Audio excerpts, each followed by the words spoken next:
As a teacher, I get, of course, a lot of different kind of questions. And Sun Simao is a question that comes back on a frequent basis. And I've started translating works about and from Sun Simao for the simple reason that I would like to satisfy this curiosity. I have in my studies become a Taoist. It might be very well known to you. I have become part of the Wudang Shuanwu Pai as a follower of Zhang Sanfen. And I studied and translated a lot of works of Zhang Sanfen, but before I became Shuanwu Pai, I was already Sun Pai. And Sun Pai is the Pai from Sun Simao. Sun Simao is mostly called the god of medicine because of his enormous impact on the development of Chinese medicine in the past. Relatively little is known. People know in general his medical formulas, herbal formulas about the prescriptions worth 1,000 taels of gold, but the deeper meaning of this is very often unknown. And I noticed that very often when I was introducing in conferences and other places the idea that we don't need Western Chinese medicine ethics because Sun Simao was the Chinese medicine ethics master. And he said, like, okay, you can do whatever you want, you can do exercise, you can do alchemy, you can take herbs, you can take care of your food, but if you don't have the right moral nature, nothing will come from your health and you will certainly not become an immortal. And this is something that Zhang Sanfen in a later time also followed, because also Zhang Sanfen emphasized, like most Taoist masters, without the proper moral nature. That means, making things available for people for the lowest possible price, making people, being helpful to people when they are in need and not charging for them. All these kind of things, these are things that originally come from Sun Simao. And at the moment when you are really going into that, then of course, Sun Simao becomes much more important because he did not only write about herbs, he wrote about a lot of different kind of things. His production was huge, and he also talked about the normalcy of life and the averageness of life. And that is something that I actually also emphasize all the time in our Chinese medicine program, is like, how do you adapt to nature and to society and to the climate and so on without letting go of the normalcy of life. And this is exactly what Sun Simao actually explains. So today, what I want to go through with you is a part which is Sun Simao's description of the Tao of health preservation, and there are many ideas in there, and I will enumerate them one by one and we will talk about them. So let's get into this and let's go have some fun so that the mystery of Sun Simao is for once and for all resolved. When I met my good friend Jay Wang from Wuhan Chinese Medicine University, and later on I worked with him also in Beijing, and I owe a great deal of debt to him for a lot of different kind of things. One of the things that he first recognized, like, oh, but you are Sun Pai, and Sun Pai is rare in China. So that was very nice to understand that there is this knowledge available. His father and him, they were ophthalmologists, so they were mostly busy with eye surgery and so on the basis of Chinese medicine, because Chinese medicine also has the oldest history in eye treatment. Text of that is translated by Paul Inschult. If you study Chinese medicine and you want to treat eyes, you definitely have to read that. But Sun Simao in many ways is much more interesting because he's not only talking about all kind of solutions on the medical plane, but also what you and me or everybody else on the regular plane needs. And these solutions, they are also the foundation for my research as for my doctorate and for my PhD. And it is also the foundation for the clinical work that I do. So if you need treatment or counseling or coaching or anything like that, that is very important. It is very important to understand that the alchemical principles that everybody is using is based on the I Ching. But the angle that Sun Simao takes on that also is slightly different, and in another video probably we will discuss that more intensively, because I plan to also make an app with my translations about his work in the future, in the near future, and as a result of that help you to get rooted in that. If you ever feel like studying within the Sun Simao or the Sun Pai, then I can definitely advise you to come study at the IOC Daoland program in the bachelor and the master program. Both we are working specifically from these principles, and you will see them in the text that we are going to discuss. There is a famous saying of Sun Simao, who was a great physician from the Tang dynasty. He was said to live for about 141 years, and he said, "A man's life is of utmost importance, more precious than 1,000 pieces of gold." And this is, of course, based on the famous text that is being translated several times in different languages. It is precisely because of human life is more valuable than 1,000 pieces of gold. The necessity of maintaining health is determined. Of course, without proper health, there is no human being. In Chinese medicine in general, it is said you can only go into the realm of the spiritual tradition when your health is settled first. In the alchemical processes, also likewise, it is said, okay, the alchemical process is great, but it makes no sense if your health is not settled. So there are particular kind of preconditions which are very important. You see that also back in Zhang Fen, you see that back in all kind of other Taoist masters, Lu Dongbing, and so forth and so forth. All these people, they all follow the same principle. Important to realize is that Sun Simao was rooted in Huanglao thought. So a lot of thinking that you come across in the Tao the Jing, and that you come across in the Huangdi Jing and the Huangdi Wei Jing, you also see in Sun Simao. At the moment when you are looking at this material and you're looking at this text, you see that there is a particular kind of unifying worldview between all these kind of things, and there is this worldview of what you can achieve in your being able to move between the different realms of heaven, earth, and what is in Confucianism called the human realm, and what is called in Taoism the realm of water, where particular brands of species or particular kinds of species live, and from which you can learn. So when you do ritual, or when you do feng shui, or when you do other things, so like a I Ching or astrology, then at that moment you are interpreting these kind of things. But they are to be understood through the experience of life and experience of the world as a whole. Sun Simao saw health preservation as a science, so he did not necessarily say this is a spiritual endeavor or anything like that, or just a biological or a medical endeavor, but he said that it's the science, a science of life, and he was researching the laws underpinning people's health. So this is a very important part to understand. Sun Simao, from the perspective of philosophy, social science, and natural science, he comprehensively studied and revealed the laws governing human health and human health preservation. Practice has proven that Sun Simao's methods for studying the laws governing human health preservation is entirely correct. So a lot of things that you find back in Sun Simao, you also find back in modern medical theory. And as a result of that, you can say, okay, Sun Simao had a very deep understanding of the nature of human beings, and he expressed that. And this is exactly why he has always been called the god of medicine, and why in Taoist temples there usually also is a statue from Sun Simao for that same reason. So together with a few other people, he is worshipped as a human who became a divine being.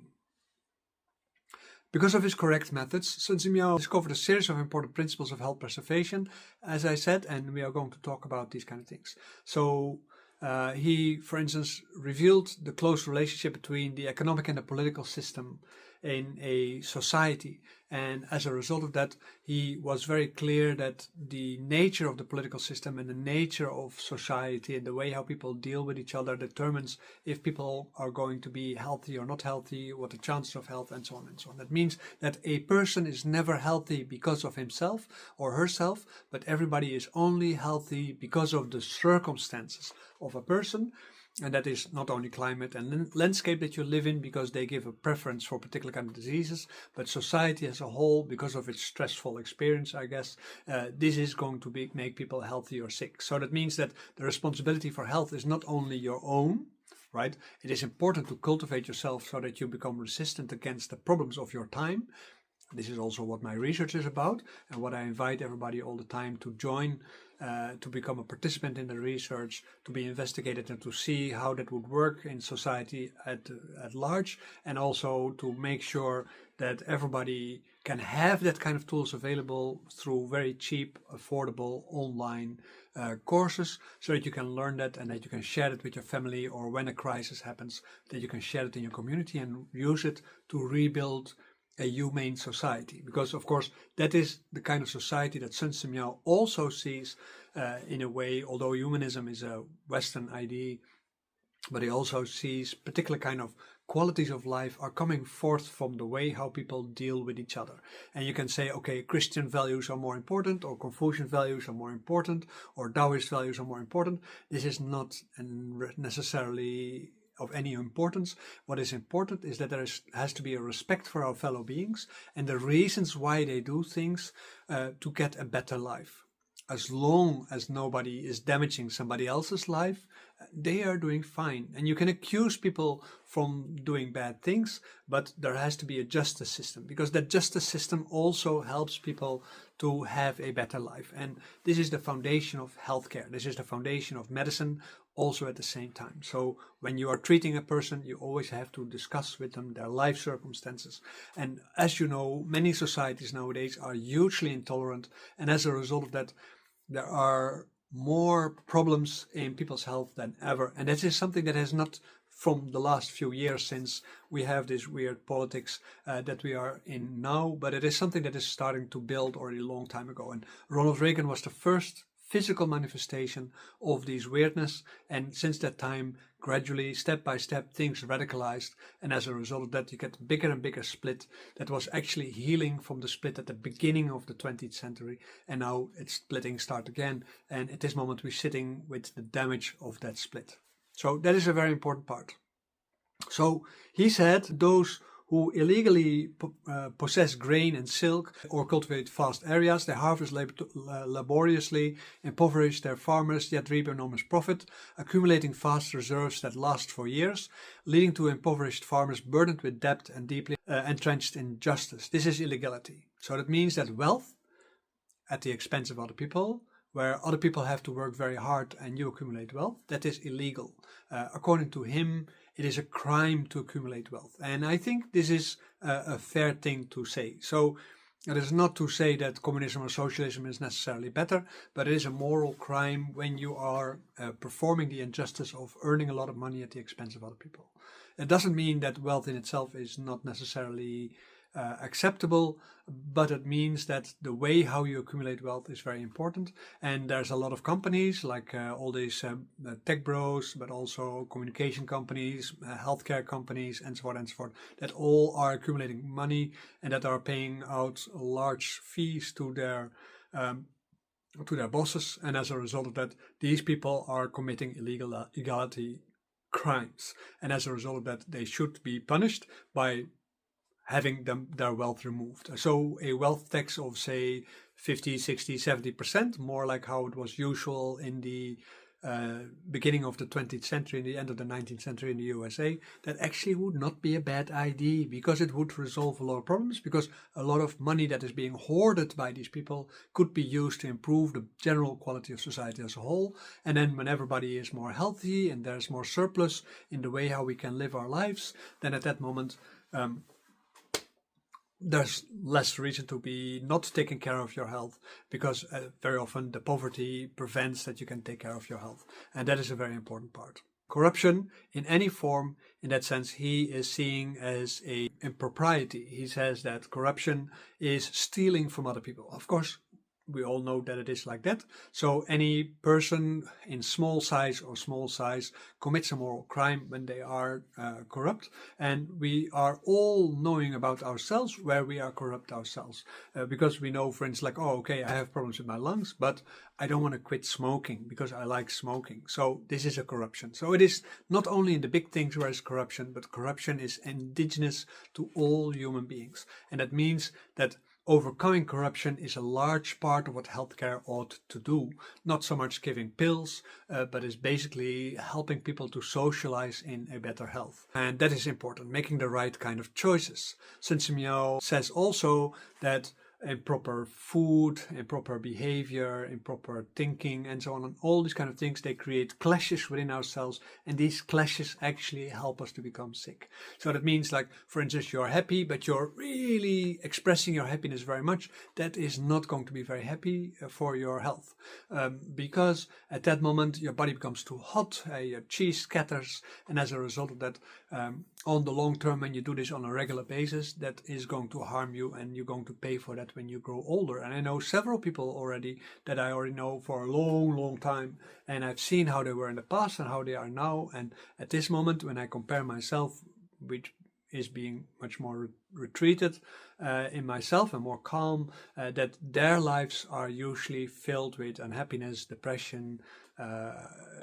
physical problems, and so forth and so forth. And there is no way to overcome it.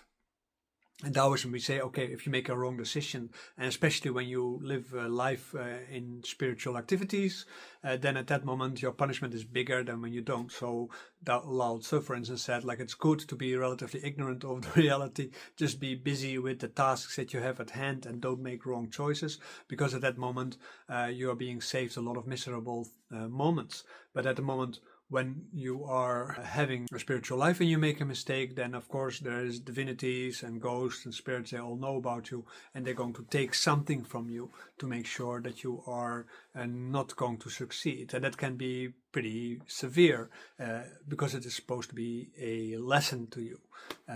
Whether the lesson is happy or not depends on yourself. If you become angry and you cannot carry the punishment, and while you know that you're being punished, then at that moment, of course, that's not good. And that is something that you see a lot of people who are busy with spirituality. They do not understand the represalias of their wrong behavior at the moment when they're doing that. So at the moment when they go to prison, or like in the Epstein case, where people do all kind of horrible things, they're continuously paranoid and they have to repress free press and kill democracy and so forth and so forth. Then at that moment you can see, okay, so they are also pulling everybody else in their punishment, and you know that they're not going to have happy lives from that moment onward, because they always have to look over their shoulder if nobody is going to giving them problem. Also in the relationship between man and wife, or between man and man and women and women, because he was not that much in favor or disfavor about any kind of relationship, as far as I understand his text.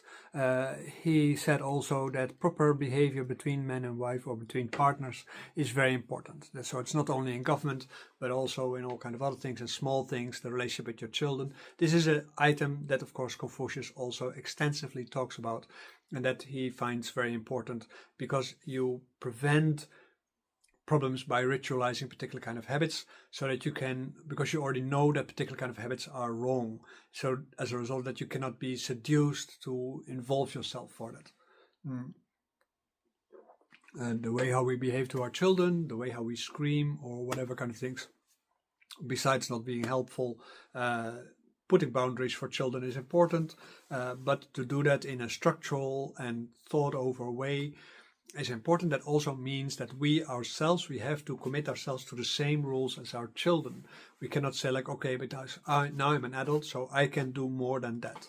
I can take my own parents or anybody else's parents as an example, where they take themselves as being not obliged to follow the same rules as their children. And children look at you and they copy you. So if you want to teach your children properly, Sun Simao says, you have to show the proper behavior, because your children will take over that behavior.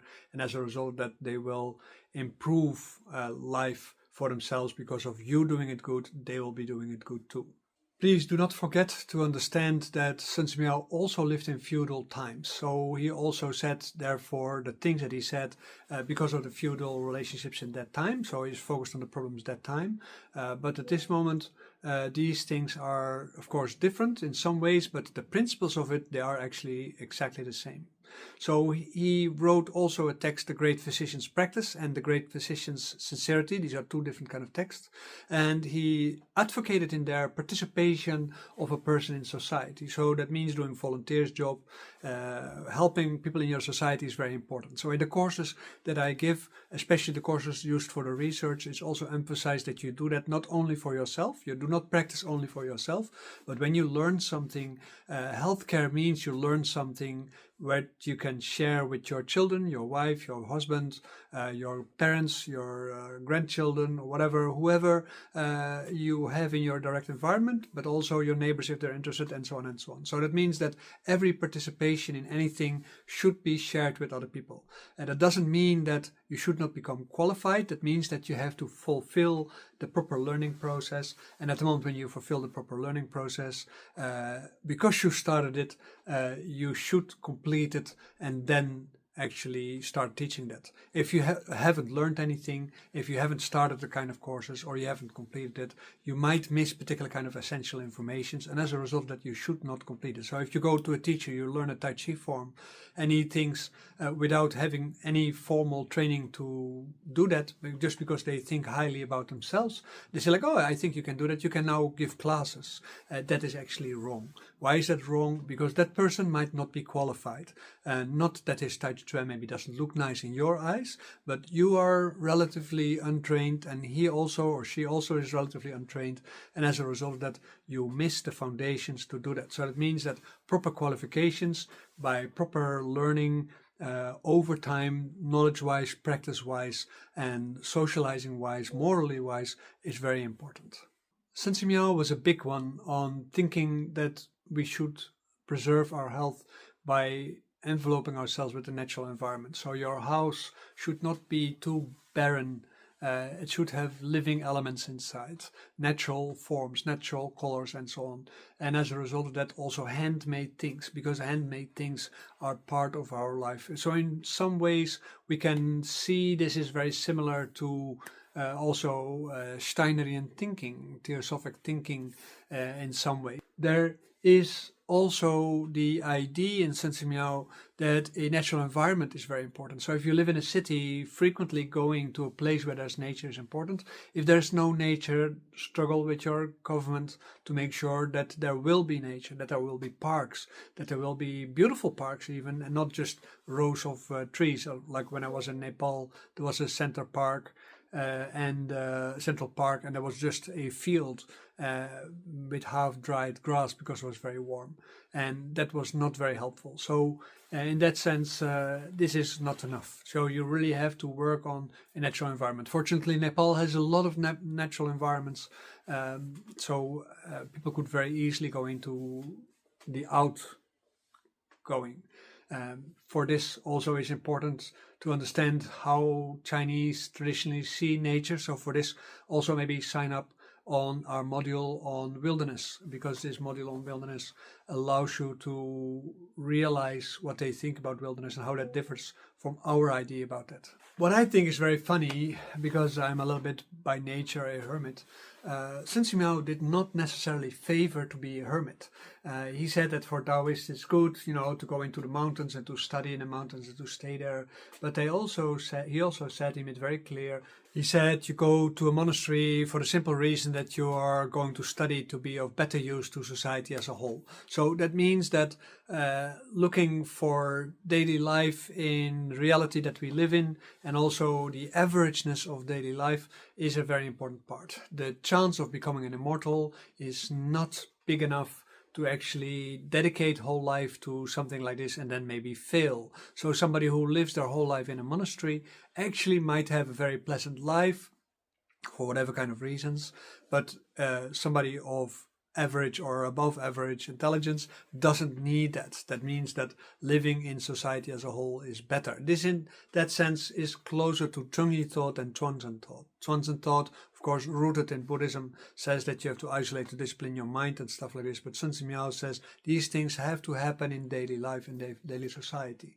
That is sometimes difficult. I've seen that with my own teachers. Some of them, they had children and then they feel really frustrated about that because children are very taxing. And it takes a special kind of person to be able to discipline yourself in spite of your family life, in spite of your children. And in that sense, this is a skill that has to be learned. Being a parent, period, is a skill that has to be learned, because if you do not learn how to be a proper parent, then at that moment you are going to be very dissatisfied about the results of your children. You cannot judge your children, of course, and you cannot judge your parents in the same kind of fashion. And that is something that is very hard to accept for many people.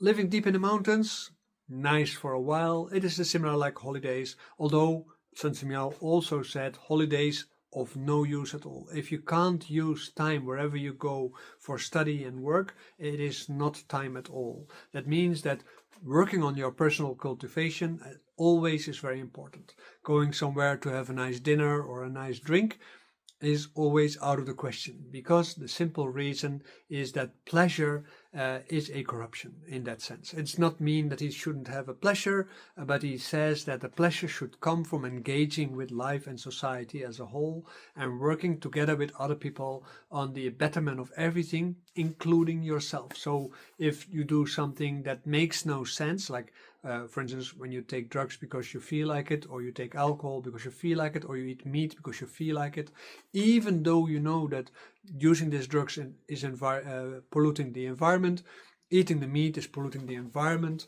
and is also killing off many other animals. Like for instance, nice example, I mentioned it in other videos too, because I am still shocked about the fact that the meat industry, everything that revolves around it, is heavily subsidized so that the meat isn't paid for the price that it actually cost.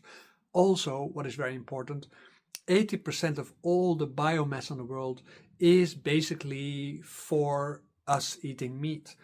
And that 80% is replacing 80% of other animals that have already gone extinct or have been minimized in their living environment. So to be able to eat your meat for one cow, 100 birds cannot live, right? So is that worth the price? You can say like, okay, but the mice and blah, blah, just pests, they're pests to us, but they're not pests to themselves. And they're also not pests to many other animals, because many other animals, they live from them. So like a rabbit knows by heart that they are basically food. That is where their lifestyle is based on. And within that difficulty, they try to find their happiness. I have rabbits as pets for my kids and for myself. If I look at them, they are happy creatures because they can do things that are fitting for their nature. That's what Sun Simao also says. You have to do things that are fitting to your nature. And your nature is not to drink or to eat or to party. No, your nature is to try to become a better human being, to have pleasure in the growth of other people, in the betterment of society, in the improvement of peace and prosperity for everybody. And everybody also means all the animals in society as a whole. So my next video is going to be about the bigger society that we have to think about and that we have to incorporate, and where our idea of the future actually has to be built on. And these videos are all part of my research. So if you want to follow my channel, that will be really great. I will actually be very happy if you do. If you want to follow my classes, that will be really great. If you want to come and study Chinese medicine or Taoist medicine, of course, according to the Sun Pai tradition, then of course you are more than welcome, because we need a lot more people. And we are a small school, but everything is prepared to grow and to service the whole of the world with that. And you actually are a most valued participant and friend at the moment when you do. You're anyway, because you came all the way to the end of this video, you're already a most appreciated friend. Thank you very much. Share the video with people that you like. You can help the channel very much by making a comment on the bottom of the video. If you see the shorts that belong to this video, share them, talk with them about them with other people. If you happen to be a Tai Chi teacher or Chinese medicine practitioner, discuss this with your clients, discuss it with your colleagues, bring it forward, force your professional organization to work with us to improve the quality of Chinese medicine in general, because it is still like that. TCM is 70% Western medicine. It's not necessarily the right thing to do for people who want to study Chinese medicine, because Western medicine, as you know, is not very environmental friendly, and it's not very much nature friendly. You talk about it, but you have to walk your talk. So it means that you have to adapt your methods to become a more natural thing, and that means that you have to include alchemical aspects of the Sun Pai or similar kind of Pai in your training. If you don't, then at that moment you are no better than your GP, general practitioner, if you don't know what it is. Not every country has them. Some people go directly to their hospital. Naturalness also means looking at how you exercise, looking at how you feed yourself, looking at how you develop your mind, and so on. The research that I'm doing and that I try to share out into the world for hopefully eventually for free, that is of course also what is important, to help people to set a ground base for their health, and through which they can become old, fit and healthy and happy. Because I can see that with my clients, where I do a lot of mobilization, especially when they grow older, because of the mobilization, they grow so much better and they become so much more healthy and so much more fit, that their doctors, their GPs actually are surprised, like, this is not possible. You cannot look that good with this age. You cannot move that good with this age. But it's true. The right approach always comes with the right solution.